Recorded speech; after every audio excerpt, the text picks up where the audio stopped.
Welcome back to the Sound for More channel and welcome back to another tutorial on NoiseSpace from Igor Vasiliev. Before I continue, I would like to remind my viewers to subscribe as it helps with growing the channel. Thank you very much. Additionally, if you would like to support what I do, please check the instruction contained in each video description. Thank you again. So, here we are. Let's continue the journey in learning how to use this fantastic app. So first of all, let's change here to be a sequencer as I already showed in a previous tutorial, and let's set it to sequencer 2. I'm not going to go through these yet, but it's coming in an upcoming tutorial. So let's click on the main here. We have already seen how to use these controls. And today we're going to explore how to use the gate controls inside NoiseSpace, because I think that is, again, another key feature of NoiseSpace. So one of the things I'm going to do, I have connected an external controller so that I can control when actually I can mute by the external controller. Like so, even if the level is up, and it helps me with the tutorial, and I'll show you that in a moment why that is important. So let's say that the generator will respond to when the sequencer is in position 1, so sequence position 1, and also when it's in position perhaps 4, and also when it's in position 7. Okay, so let's increase that and enable it.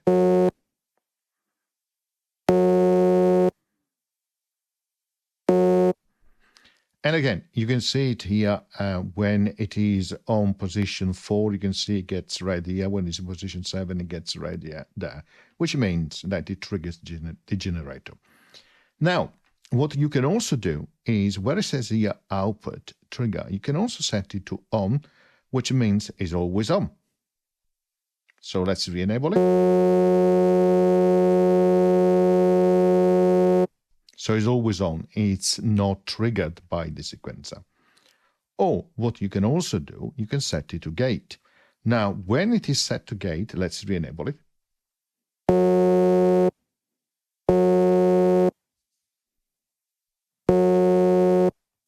It looks nothing has changed. It sounds like the trigger. In reality, what is happening is that the sound is triggered by the gate here, and the gate is triggered again by the sequencer. So the sequencer is triggering the gate, and the gate is, of course, then triggering the generator in a simplistic way. Okay. So let's disable that again, but the volume is up, so you can see it's highlighting it. Okay. So when you are in gate mode, first of all, you can see also here, by default, it says gate, okay? And it also says that here for attack, a linear attack and also a linear release. And then you have an attack here in terms of how long it will take for the sound to get to that maximum level, and then a release. It's like your typical attack, decrease, sustain, and release, but you don't have a sustain here, although you have a hold here, which I will explain in a moment. So if you increase the attack, it will take longer for the sound to reach the peak. And then if you increase the release, it will take longer to actually go back to 0. And of course, if in between it gets re-triggered, of course, you get some interesting effects. So let's re-enable it and unmute the channel. Really, that's what I'm doing. And then listen to what happens when I change the attack and release.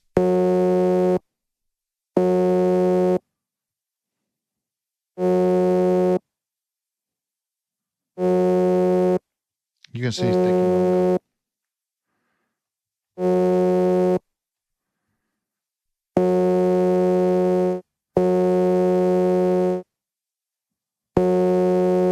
Takes longer to release.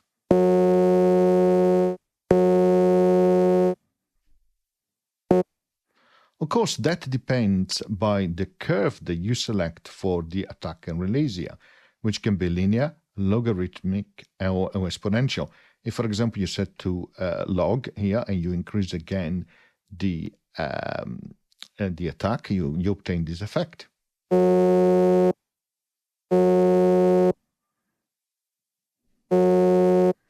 effectively goes up very quickly and then is low down toward the maximum value. And you can get the opposite if you do exponential, okay?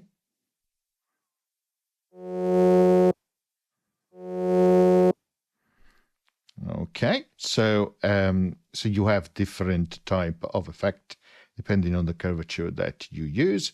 I like to use the linear one, actually quite good, but it really depends on exponential. You can hear what happens, right?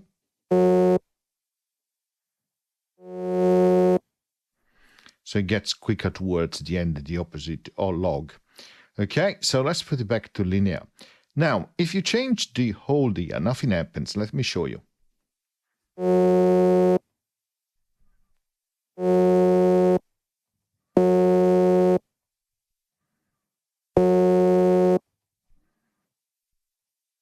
And that's because here you have this option set to gate.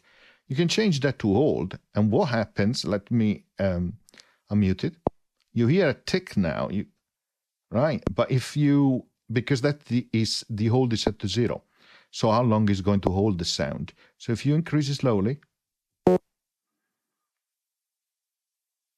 it will hold for a little bit. You can increase your course.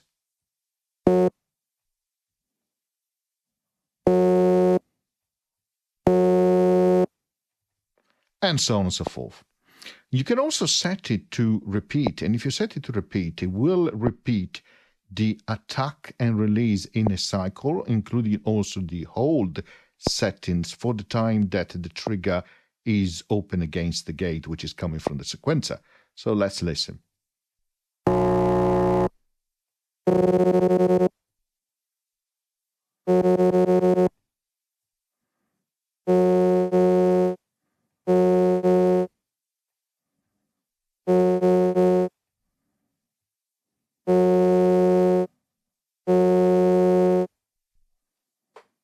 Okay, so that is quite interesting, but it's a loop repetition only when you have the trigger on from the sequencer. And then lastly, you have continue, which will continue to go in a loop regardless of being triggered by the sequencer. Okay, which can be interesting.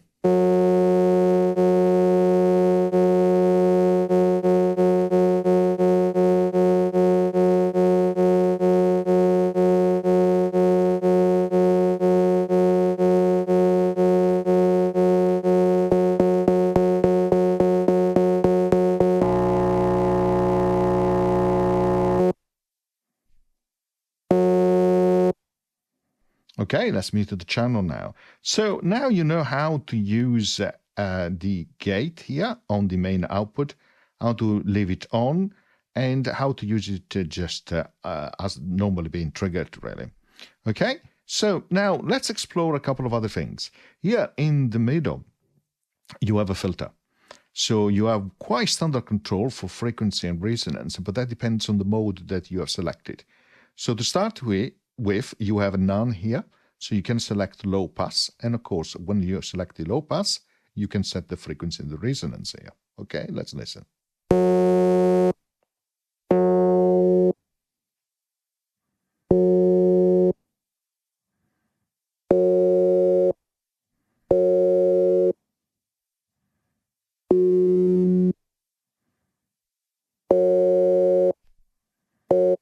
Okay, that is low pass, but of course you can choose high pass, band pass, notch, formant, low crash, ring pass, and combination crash, comb crash.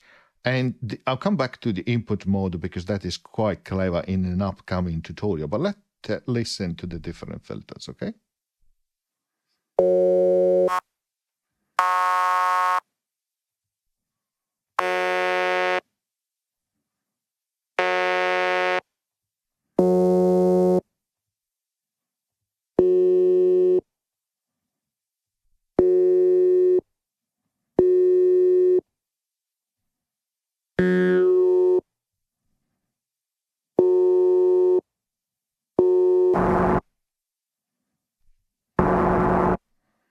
This mode is quite interesting because you have low crash, so you have number of bits here and frequency as well, okay?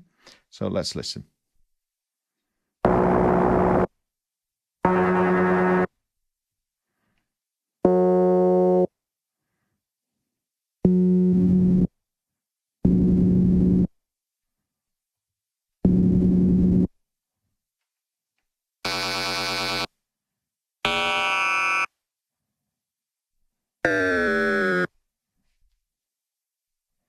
ring pass, of course, then you have 2 frequency as option, and then you have comb crush as well, frequency a bit.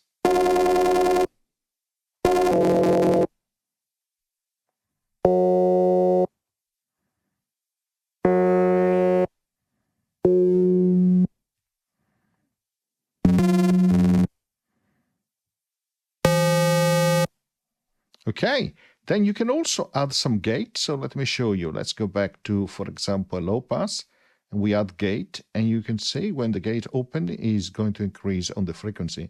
And that is because it's set here gate as a main, which is for the main output. Of course, you can also decrease it as well.